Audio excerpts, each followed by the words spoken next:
Hello everyone, welcome back to another episode of r/Malicious Compliance. In today's episode, pre-COVID, no working from home, it'll cost you if you do. During COVID, please work from home. Can't get paid overtime? Don't call us outside of work hours. Furlough? Okay, if you want. Before we get started, make sure to subscribe so you will never miss a video. So let's get started. Pre-COVID, no working from home, it'll cost you if you do. During COVID, please work from home. So I've been at my place of work, very large corporation, for 5 years now, and before I started I had them the lowdown on my disabilities, and yes, I will have more sick days than most. But I made clear from before the start and throughout that some days I won't be well enough to travel to the office but will be well enough to work from home. Due to the business ops, all staff are provided a laptop which you can plug in at any desk or work remotely on visits or even home.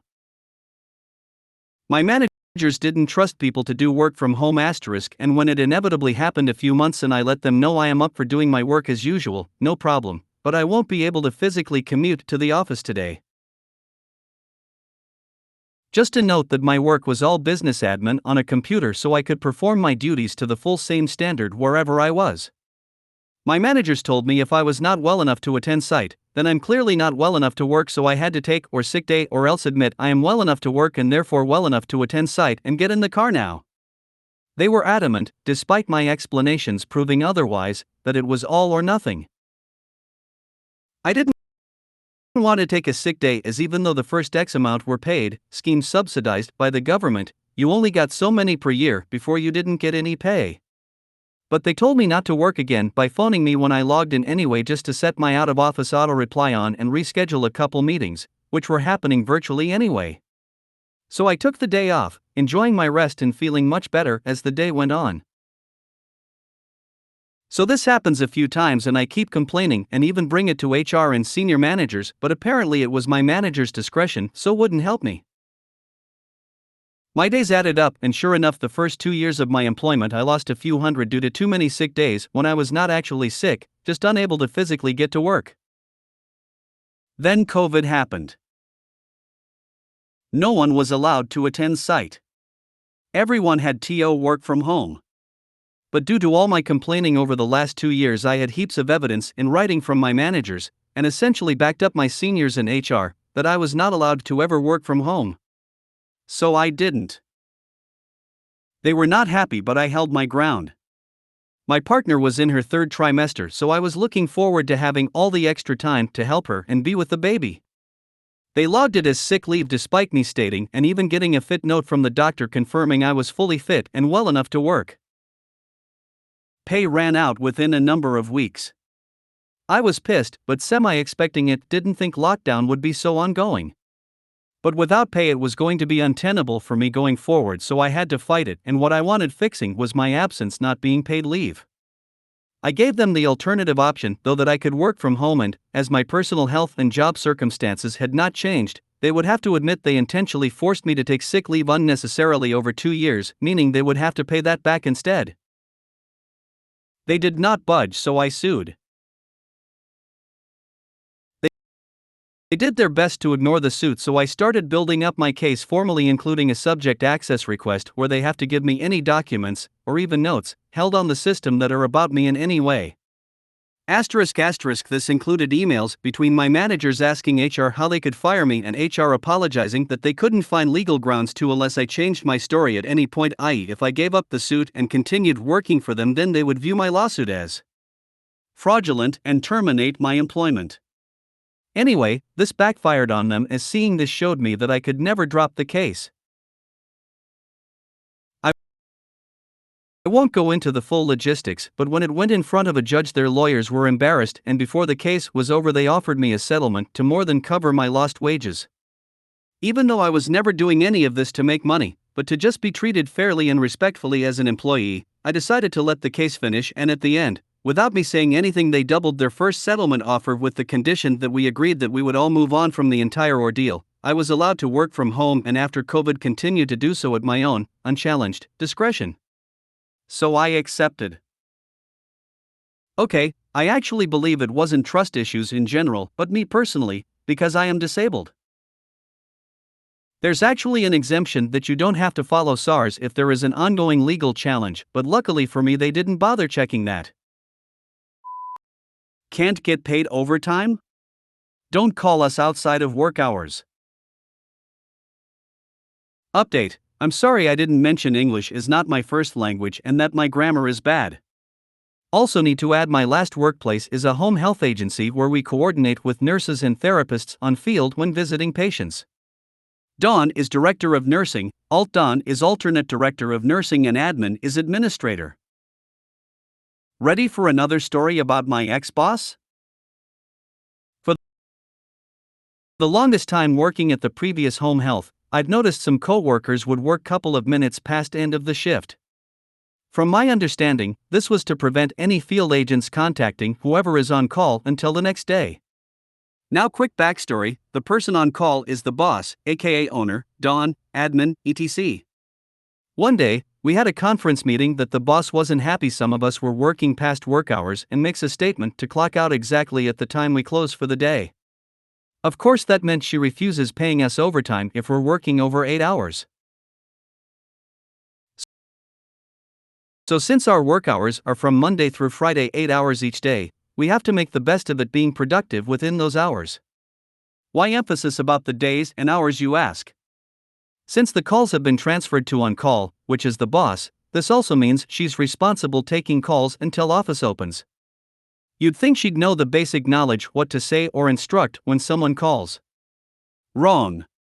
She'd basically call one of us late at night to assist her with any issue, and it usually takes 1 to 2 hours tops to finish assisting the issue.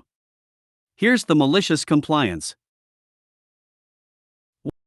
One day, half of the co-workers were on vacation and were understaffed. We finished work for the day and transferred calls to the boss. At this time, I wasn't feeling so good and I wanted to rest for remainder of the evening. It wasn't even 8 p.m. and I received a call from my boss. Me, hello, ma'am? Boss, oh good. I'm able to reach you on time. Me, okay. What's wrong? Boss, I need you to call this patient and... Me, I'm sorry. I cannot do that at this time. I will follow up in the morning. Boss, no. This needs to be done now.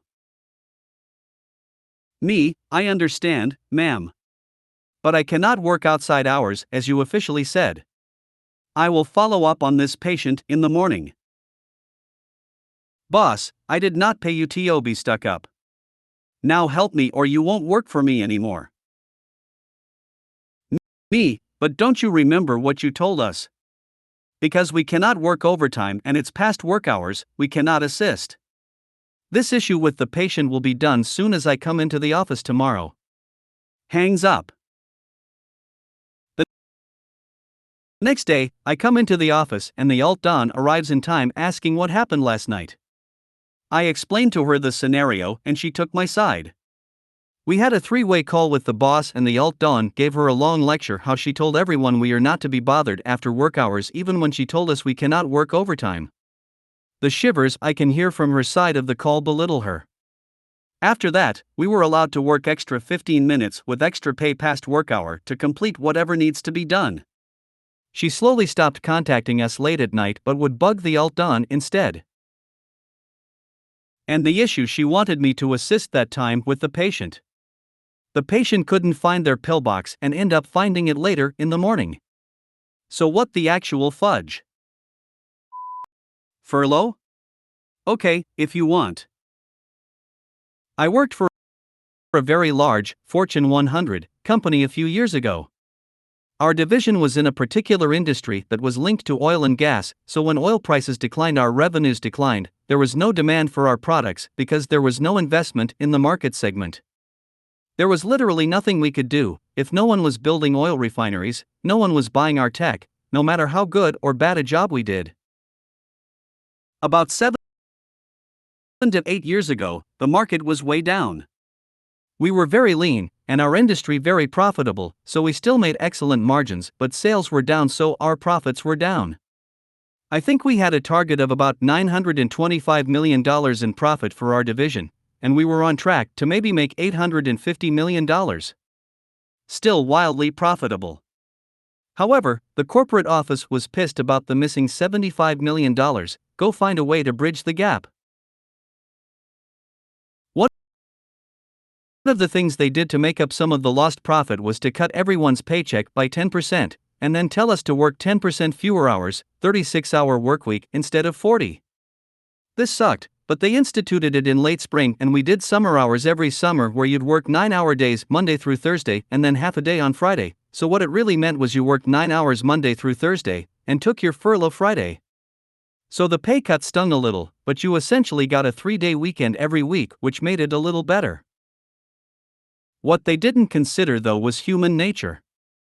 We were in a highly specialized industry, with a ton of very educated, talented, dedicated scientists and engineers, and I was a dweeb finance person. Most of these people lived in the office. No one worked a 40-hour work week. 50 hours was the norm, and plenty of people worked more. People didn't care because they were devoted to work that was interesting, and we were generally pretty fairly paid. However, cut their paychecks and everyone says, "Screw you, you only get my 36 hours now." I was in a meeting the first month after the policy took place, and the CEO and CFO were in disbelief that our billable hours had fallen by more than 30%, not 10% as expected. Yes, we got paid by the hour worked because we charged for engineering time, not just for products. So I had the distinct pleasure of explaining to the executives that yes, you only cut people's pay and hours by 10%, but guess what, everyone quit working unpaid overtime and only worked 36 hours to the minute. And anytime something happened on a Friday, sorry, there's no one here to help. But it gets worse. All summer, most people were pretty content to enjoy the shortened schedule. But come September, summer hours end and everyone is back in the office 5 days a week and leaving after lunch on Friday. Plus, for the older people, the company had a generous pension plan that paid out something like 80% pay after you hit retirement age. So a lot of these people decided retiring for 80% was better than working for 90% and retired. Tons of others left. The company lost literally centuries of highly specialized knowledge and experience, walking out the door, and because it was specialized, it was very, very hard to replace. Originally, the program was supposed to save the company $17 million. They lost way more than that in lost productivity, lower billings, higher rework, and just lost opportunity. I don't know how it turned out. I left when everyone else did after the summer. But my friends still there tell me the company still hasn't recovered. If you made it to the end of the video, thanks for watching. Don't forget to like, subscribe and share, and we will see you in the next video.